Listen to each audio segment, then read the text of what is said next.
오늘의 말씀은 디모데후서 3장 1절부터 17절까지 말씀입니다.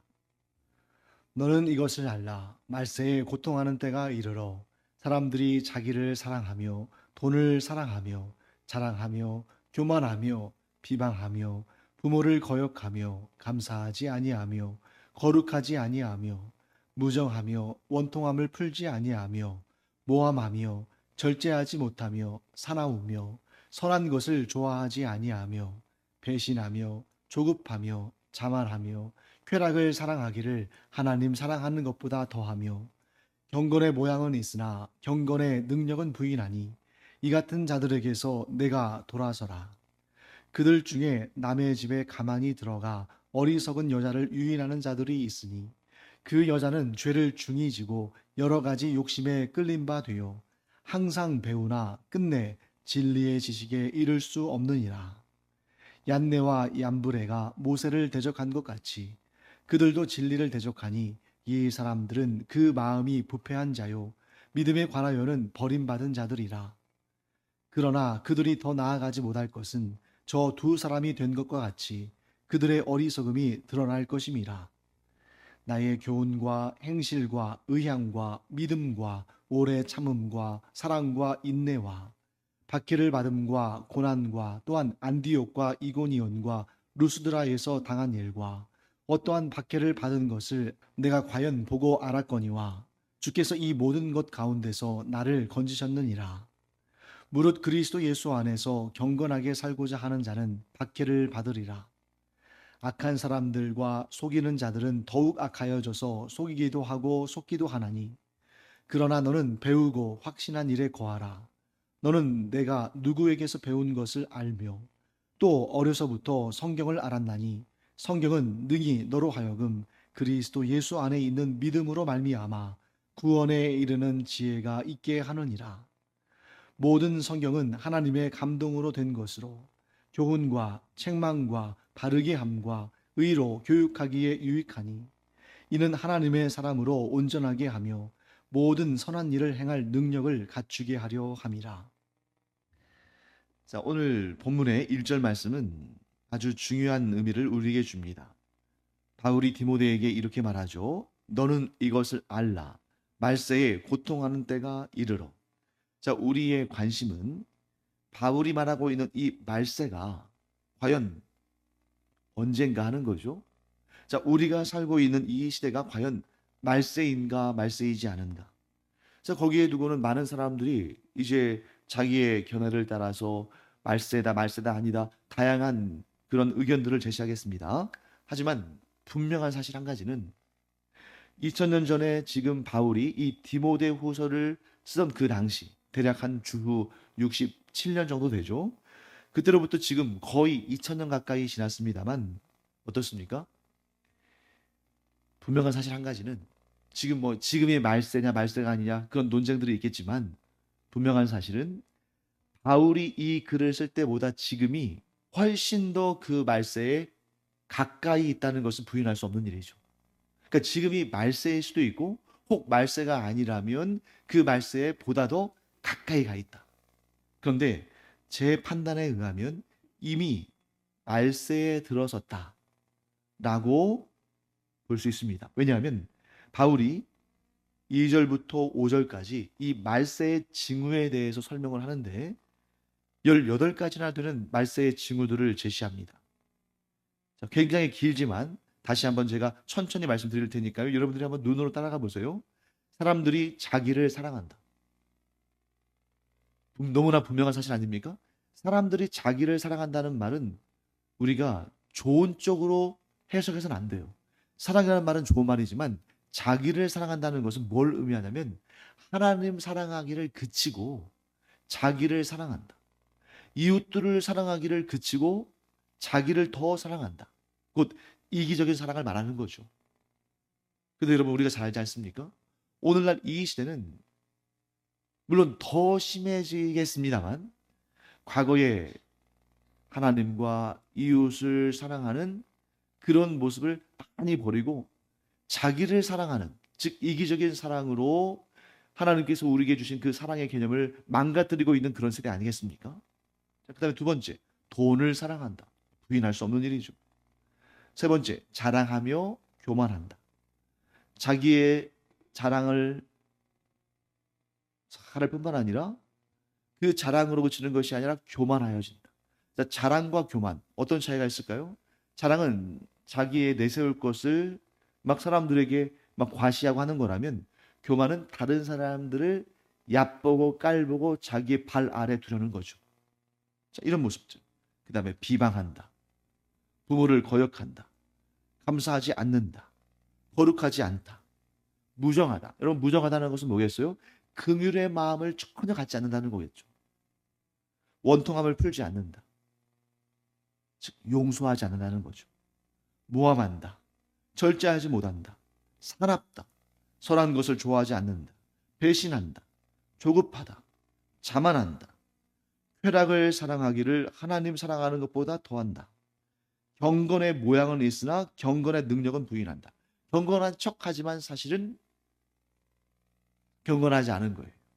사람들에게 보여주기 위해서, 사람들이 자기를 높이고 자기에 대해서 좋은 평가를 하도록 경건의 모양은 드러내지만 그 안에서 속마음은 하나님을 경외하는 마음이 없는 그런 모습입니다.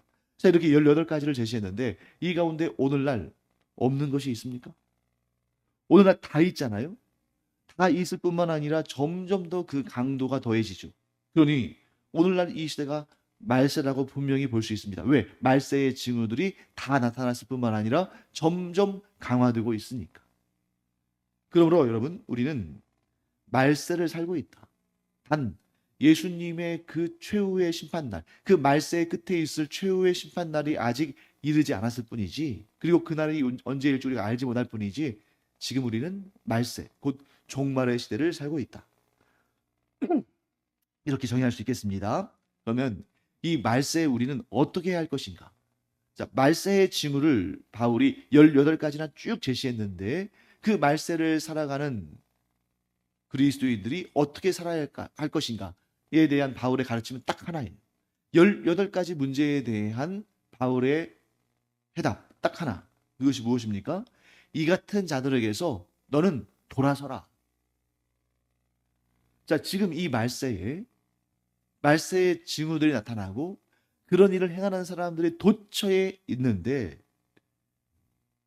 믿음의 사람들, 그리스도인, 경건의 사람들은 그러한 말세의 삶을 살고 있는 자들로부터 돌아서라 하고 말하는 것입니다. 그래서 돌아서라는 것은 뭡니까? 교제하지 말아라. 함께 멍에를 같이 쓰지 말아라. 함께 일하지 말아라. 사랑하는 성도 여러분, 여기서 우리가 좀 딜레마에 빠지게 되는 거죠. 우리가 이 말세의 징후를 보이는 사람들, 곧 경건치 않은 사람들로부터 돌아선다면 그들을 어떻게 전도할 수 있을까? 그들에게도 그리스도의 복음이 필요하고 하나님의 구원의 은혜가 필요한데, 우리가 이 말세의 악한 일들을 행하는 자들로부터 돌아선다면 그들은 어떻게 구원의 복음을 받아들일 수 있을까? 자, 이것입니다. 바울이 이렇게 말했어요. 뭐라고 말했냐면, 죄 짓는 자들, 하나님을 경외하지 않는 자들, 그런 불의한 자들과 전혀 교제하지 않는다면 우리는 이 지구상에서 살 수 없을 것이다. 이 세상을 떠나지 않고는 그걸 이룰 수 없을 것이다. 그러니 우리가 믿지 않는 자들, 불경건한 자들과도 교제해야 한다. 이렇게 말하면서 바울의 핵심은 뭐냐면, 그러나 물들지는 말아라. 우리가 경건하지 않은 자들, 우리가 불의한 자들, 하나님을 경외하지 않는 자들과 관계를 끊고 사는 그것을 내가 말하는 것이 아니다. 그렇게 하려면 이 지구상에서 우리가 갈 데가 없다. 그런데 중요한 것은 그들도 우리와 같이 예수 그리스도를 구주로 영접하고 하나님의 구원받은 자녀들이 돼야 되는데, 그 사명을 우리가 받았는데, 그러므로 우리가 힘써 경건치 않은 자들, 하나님을 믿지 않는 자들과 교제하면서 그들을 주께로 인도할 그런 소명을 가지고 살아야 되는데, 단 우리가 그들에게 나아갈 때에 우리를 통해서 그들이 변해야지 그들로 인해서 우리가 변하면 안 된다. 그들의 악에 물들지 말아라 하고 이야기하는 것입니다. 그러므로 여기에서 이 같은 자들에게서 너는 돌아서라 했을 때 이것이 완전히 교제를 끊고 그들을 사람 취급하지 말고 그들과 말 한마디도 섞지 말고 이런 말이 아니라 그들보다 위에 서서 그들을 주께로 인도하는 자가 돼야 되지 그들에게 이끌려서 죄의 종이 되는 그러한 안타까운 일 범하지 말아라 하고 말하는 것입니다. 그래서 구체적인 예를 들어요. 자, 6절부터 9절까지는 바울이 이런 구체적인 예를 듭니다. 이게 뭐냐면 하나님을 믿다가 예수 그리스도를 구주로 영접하고 그렇게 신앙생활을 잘하다가 그 악을 행하는 자들, 경건하지 않은 자들, 사탄의 수하에 있는 자들에게 오염되고 그들에게 끌려간 자들의 예를 제시합니다. 6절 말씀에 이런 내용 나오죠. 그들 중에 여기서 그들은 누구냐면 그 악한 자들이에요. 경건하지 않은 자들, 하나님을 대적하는 자들, 사탄에 소유된 자들, 그들 중에 남의 집에 가만히 들어가 어리석은 여자를 유인하는 자들이 있으니. 여러분 여기에서 어리석은 여자라고 했을 때 여러분들이 여자를 비하하나? 혹은 이 여성들은 원래부터 어리석은 자들인가? 이렇게 생각할 수 있습니다만 그것이 아니라 여기서 어리석은 여자라고 표현한 이유는 이 여자들은 기본적으로 그리스도인들이었어요. 그리스도인인데 분별력이 없어서 이런 사이비, 이단, 이 거짓 사도, 거짓 교사라고 지칭하는 이런 복음을 훼손하는 자들의 꾀임에 끌려 들어간 자들이라는 표현입니다. 여기서 어리석은 것이라는 것은 지혜가 없거나 물론 지혜의 차원일 수 있습니다만 배운 것이 없거나 뭘 모르거나 정말 아무것도 알지 못하는 그런 백지 상태에서 이런 유혹을 받은 것이 아니라 이들이 복음을 믿으면서 하나님의 말씀을 알면서 배웠으면서도 그것을 이 악한 자들의 가르침을 분별하지 못하고 그들의 꾀임에 넘어간 것을 말하는 것입니다. 어리석은 여자가 있다면 어리석은 남자도 있겠죠. 그런데 여기서 예를 들은 것입니다. 왜? 이런 경우들이 많았습니다. 남자들보다 여자들이 이런 악한 이단들, 거짓 교사들의 유혹에 넘어간 자들이 많았습니다. 그럼 왜 이 여자들이 이런 이단과 사이비의 유혹에 더 많이 넘어가게 됐을까요? 환경에 문제가 있습니다. 자, 이 당시에는 여성의 사회적인 활동이 굉장히 제약됐죠. 폐쇄적인 삶을 살았다는 거예요. 그래서 대부분 집 안에서 집안 일들을 하고 가끔씩 이제 예배 드리는 날 교회 나가서 예배 드리고 또 여인들끼리 모여서 또 좀 이런 어떤 대화하는 시간 갖고 이 정도 외에는 사회 활동을 하기에는 이 당시에 여성의 역할이 그렇게 능동적이진 않았다는 거죠. 근데 이런 상황이 아주 두 가지의 극단적인 차이를 나타냅니다. 하나는 외부로부터 차단됐기 때문에 누군가가 이 여인들을 만나고 접촉하는 것이 상대적으로 힘들어요. 자, 오늘날 그런 모습을 보이는 게 이슬람 문화권에서 주로 그렇잖아요. 이슬람 문화권에서 어떤 나라들은 예를 들어서 상대적으로 세속 정권이 강한 그러한 뭐 튀르키예 같은 나라들은 여성의 사회 활동이 활발합니다만 예를 들어서 이란이나 사우디아라비아나 이렇게 폐쇄적인 사회에서는 여인들이 거의 집에만 있거든요. 이런 경우는 상대적으로 어떻습니까? 외부 사람이 이 여인을 만난, 즉 가족 외에 외부 사람이 이 여인을 만날 가능성이 굉장히 줄어들겠죠. 그런데 한편으로는 외부의 접촉이 없고 그런 상황 가운데 있다 보면 이 생각도 폐쇄적으로 되지 않겠습니까? 자, 그러다 보면 다른 사람들이 이 집안에 들어와서 이 여인을 유혹할 그러할 그 가능성이 줄어든 반면에 반대로 한편으로는 누군가가 은밀히 들어와서 이 여인에게 잘못된 교리나 잘못된 사상이나 잘못된 철학을 전하면 그것이 정말인 줄 알고 속임을 당하기도 쉽다는 거예요. 그래서 예를 들어 보겠습니다. 우리가 어린아이들을 키울 때 그냥 오냐오냐 하면서 혹시 밖에 나가서 다치기라도 하면 어떡하나 해가지고 집안에만 이렇게 가두어두고 키우면 이 아이가 사고의 그러한 환경 가운데 놓일 가능성은 현격히 떨어지겠죠. 그런 차원에서 본다면 안전하겠죠.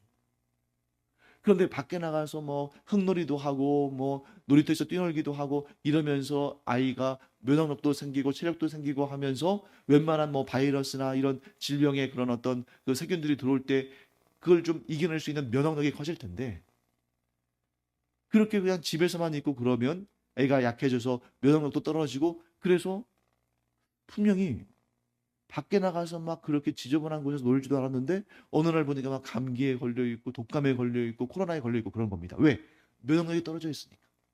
면역력이 떨어져 있으니까 눈에 보이지 않는 세균들이 또 바이러스가 침투해서 이 아이를 병들게 하는 거죠. 마찬가지입니다. 이 어리석은 여인들, 어떤 여인들이냐면 복음을 알기는 했어요. 그런데 하나님의 말씀을 잘 배우지도 아니하고 또 그 말씀대로 살지도 아니하고 더 문제는 이 여인들이 여러 가지 욕심에 끌린 바 되었다는 것입니다. 만일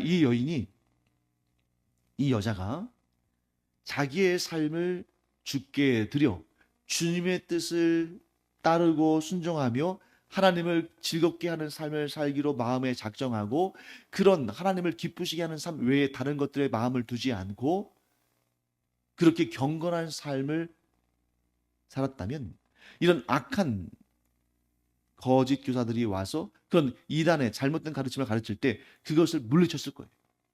그런데 이 여인이 자기의 욕심을 하나님의 말씀을 지켜 행하는 경건함보다 앞에 두었기 까닭에 그들의 유혹에 끌린 바 되었다는 것입니다. 제가 계속 말씀드리죠. 지난 주일에도 좀 말씀드렸던 것 같은데 사탄의 유혹은 분명히 잘못된 것이고 사탄은 사탄의 그 미혹에 대한 자기의 죄를 하나님께로부터 받아서 멸망당하고 형벌 가운데 처할 것입니다. 그런데 그 사탄의 유혹, 시험이 임할 때에 그 시험을 받는 사람이 자기의 여러 가지 욕심에 끌려서 그 사탄의 시험을 받아들였다면 그 사람도 죄로부터 자유로울 수 없는 것이죠. 시작은 사탄이 했을지 모르지만 자기의 여러 가지 욕심에 끌려서 사탄의 손을 잡았다면 그것을 하나님께서 죄 없다 하지 않으신다는 겁니다. 그래서 이 여인들 문제는 뭡니까? 그 여인들에게 침투해서 가만히 몰래 침투해서 그 잘못된 가르침을 전한 그런 거짓 교사들도 문제고 그들은 그들의 죄에 대한 심판을 받겠지만 자기의 욕심에 끌려서 즉 경건의 삶은 조금 힘들고 지루하고 재미없고 그러니까 그 욕심에 끌려서 자기 마음대로 살고 싶고 세상의 정욕에 빠져들고 싶고 그래서 이런 하나님의 교훈이나 복음의 가르침으로부터는 멀리 하면서 이런 거짓된 이단 사상들에 빠져들어가는 이 여인들 반드시 그 일에 대한 책임을 묻게 된다는 거죠. 책임을 져야 된다는 것이죠. 그래서 7절 말씀 볼까요? 항상 배우라. 끝내 진리의 지식에 이를 수 없느니라. 이단 사이비에 속한 사람들 특징이 뭡니까? 누구보다 열심히 한다는 거죠. 그런데 그렇게 열심히 배우지만 끝내 진리의 지식, 곧 영원한 생명의 구원에 이르는 그 진리의 지식에 이를 수 없다는 것입니다. 왜? 그 씨앗이 진리의 씨앗이 아니라 욕심과 정욕과 탐심과 죄악의 씨앗이거든요. 진리의 씨앗은 그 씨앗을 뿌리고 물을 주고 빛을 비추고 기르는데 힘이 들어요. 그런데 이런 욕심의 씨앗은 그냥 가만히만 놔둬도 30배, 60배, 100배, 1000배, 만배 결실을 맺습니다. 그 내용을 바울이 뭐라고 말하냐면 12절에 이렇게 말합니다.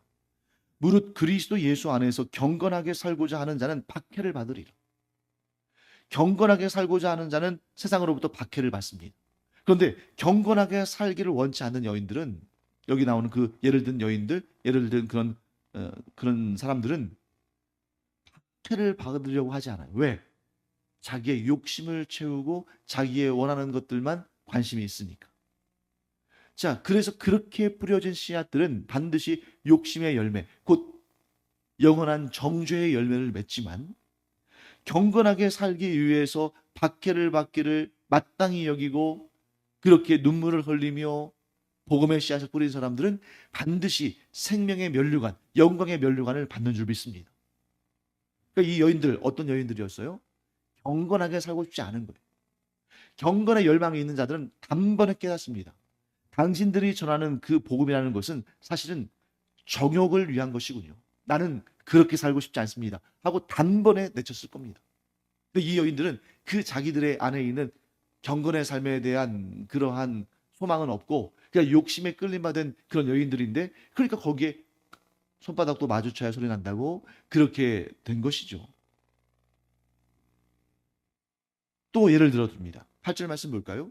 얀네와 얀브레가 모세를 대적한 것 같이 그들도 진리를 대적하니 이 사람들은 그 마음이 부패한 자요 믿음에 관하여는 버림받은 자들이라. 자, 얀네와 얀브레가 어떤 존재냐면 여기에 나와 있는 그 진리를 왜곡하는 거짓 교사들 또 그들에게 유혹을 받아서 그들을 따라간 어리석은 여자들을 말하는 거죠. 이들이 무엇과 같냐면 얀네와 얀브레와 같다. 여러분 얀네와 얀브레라는 이름은 여기서 딱 보면 모세를 대적한 사람들이구나. 성경 구약 성경 어디쯤에 나오겠지 하고 생각할 수 있습니다만 구약 성경 어디에도 얀네와 얀브레의 이름은 나오지 않습니다. 그런데 너무나 당연하게 지금 얘기하고 있잖아요. 왜 그러냐면 바울은 부활하신 예수님을 만나기 전까지는 유대교인이었잖아요. 누구보다 유대교에 열심히 사람이었잖아요. 이 얀네와 얀브레는 유대교의 여러 서적들 가운데 하나인 타르굼이라고 하죠. 탈굼에 소개되어 있는 사람들입니다. 이 탈굼은 뭐냐면 이 유대인들이 성경을 연구하면서 이 성경이 자세히 설명하지 않는 부분들이 많잖아요. 근데 그런 부분에 대해서 좀 사람들이 궁금해할 때 이것은 이것이다. 또 여기에는 이런 배경이 있다. 이 일은 나중에 이렇게 됐다 하고 그 유대인들이 주로 랍비들이죠. 이 사람들이 자기의 주석, 자기의 해설 이런 것들을 달아놓은 책이 여러 권 있는데 그 중에 하나가 탈굼입니다. 탈굼에 이런 내용 나와요. 여러분 아시죠? 모세가 바로 앞에 섰을 때에 하나님께서 자신을 보내셨다는 사실을 바로가 인정하지 않으니까 그때에 하나님께서 주신 능력을 따라서 표적을 보이죠. 그 표적 뭡니까? 지팡이를 던지니까 그 지팡이가 뱀이 되어서 막 꿈틀거리잖아요. 자, 그때 바로가 흠칫 놀랐는데 그때 그 옆에 서 있던 애굽의 마술사들이 저거 아무것도 아닙니다. 우리도 얼마든지 할 수 있습니다 하면서 자신들도 지팡이를 던졌을 때 그 지팡이가 뱀이 됐습니다. 우리는 깜짝 놀라죠. 어떻게 저럴 수 있을까? 그런데 여러분 모세가 지팡이를 던질 때 그 지팡이는 나무 지팡이였어요. 나무 지팡이가 살아있는 뱀이 되는 것은 오직 하나님만 하실 수 있는 일입니다. 그런데 어떻게 이 애굽의 마술사들도 지팡이를 뱀으로 만들 수 있었을까? 지금도 그렇게 할 수 있는 사람들이 있어요. 뭐냐면 뱀, 그 당시에 이제 이집트에 많이 있었던 상당히 길이가 긴 코브라 같은 뱀이었겠죠? 이런 뱀들도 최면에 걸려요. 사람들도 최면에 걸리잖아요. 최면에 걸리는데 이런 뱀들을 최면을 걸리게 한 다음에 그 순식간적으로 최면을 풀면 이들이 다시 딱딱히 굳었던 뱀 모양의 지팡이 같이 생겼던 그들이 다시 그 최면에서 벗어나서 이렇게 기어다니는 거죠. 그래서 그 다음에 이제 그들이 막 이제 우리가 막 승리했다고 막 그렇게 의기양양할 때 하나님께서 진짜 기적을 그 다음에 보이시죠.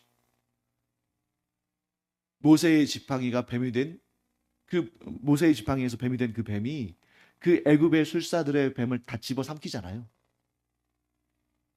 한 마리가 한 마리를 삼키는 것도 사실 불가능할 텐데 거기 있는 뱀들 다 집어 삼킵니다. 이거 하나님의 능력, 하나님의 기적 아니고서는 뭐라고 설명할 수 있겠어요?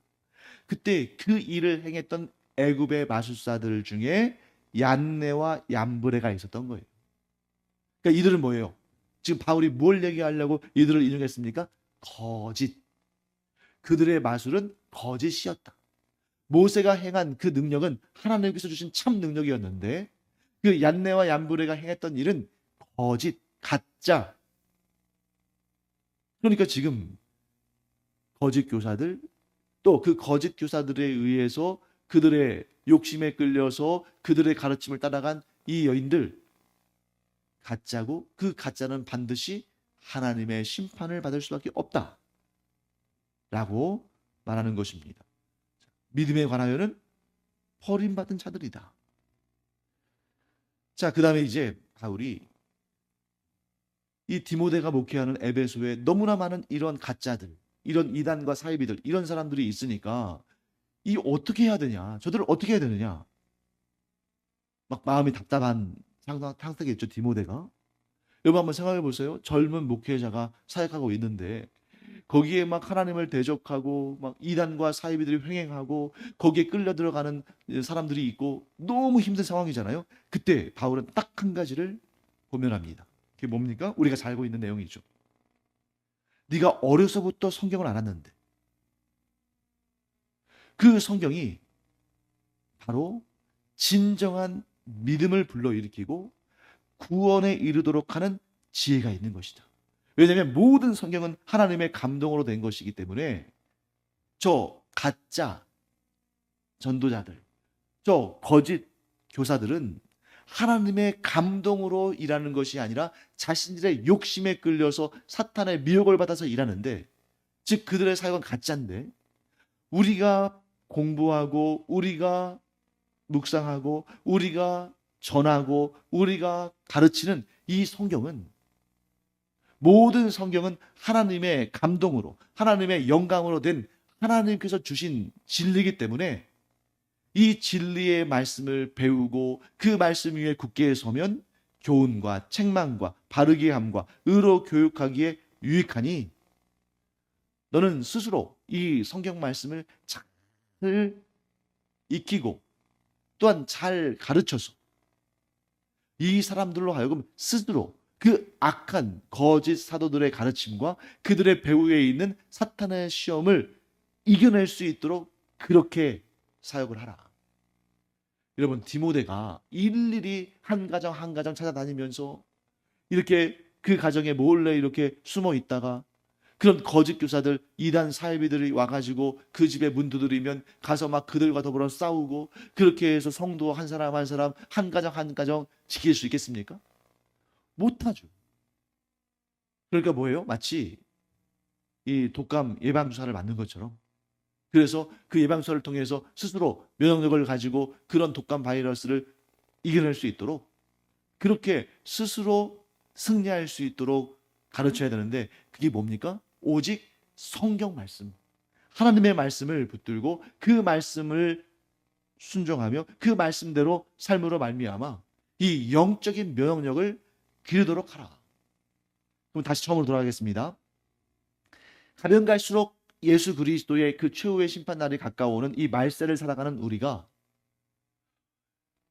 오늘날 너무나 많은 말세가 진행되고 주님의 재림의 날이 가까울수록 더 많은 이단들과 사이비들과 거짓 교사들과 거짓 선지자들이 나타날 텐데, 우리가 그 모든 것을 다 파악하고 그 모든 것을 다 대적하고 그 모든 것에 대해서 우리가 승리할 수 있는 그런 논리적인 근거를 만들 수 있습니까?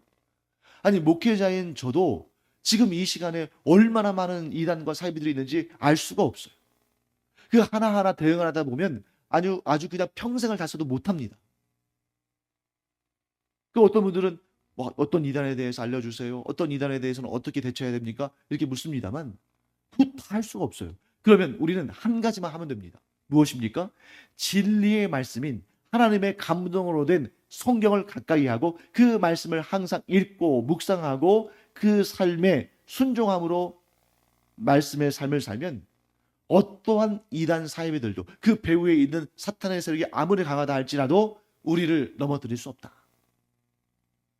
그래서 우리가 본질적인 영적인 면역력을 갖추는 하나님의 말씀으로 충만한 그런 성도들 되기를 간절히 축원합니다. 기도하겠습니다. 하나님 감사합니다. 오늘날 우리 신제주 강영교회를 비롯해서 이 땅의 교회 공동체들이 하나님 말씀을 열심히 배우고 또한 가르치고 그 말씀에 순종함으로 악한 사탄과 그들의 하수인들에게 저희가 면역력을 갖게 하심을 감사드립니다. 근데 아직도 그렇지 못한 이들이 많이 있는데 하나님께서 저들도 하나님 말씀 위에 굳게 서서 하나님의 귀한 사람들로, 강한 용사들로, 그래서 어떤 사탄과 마귀들과 이단과 사이비들의 공격에도 승리하는 주의 종들 되게 하여 주시옵시고, 그런 이단과 사이비에 빠져 있는 사탄의 미혹 가운데 있는 자들 하나님께서 불쌍히 여기셔서 성령께서 그들의 눈을 밝혀주시고 그들이 무엇에 속았는지를 알고 다시 하나님의 품으로 돌아오는 놀라운 역사를 허락하여 주시옵소서. 감사드리며 예수님의 이름으로 축복하며 기도합니다. 아멘.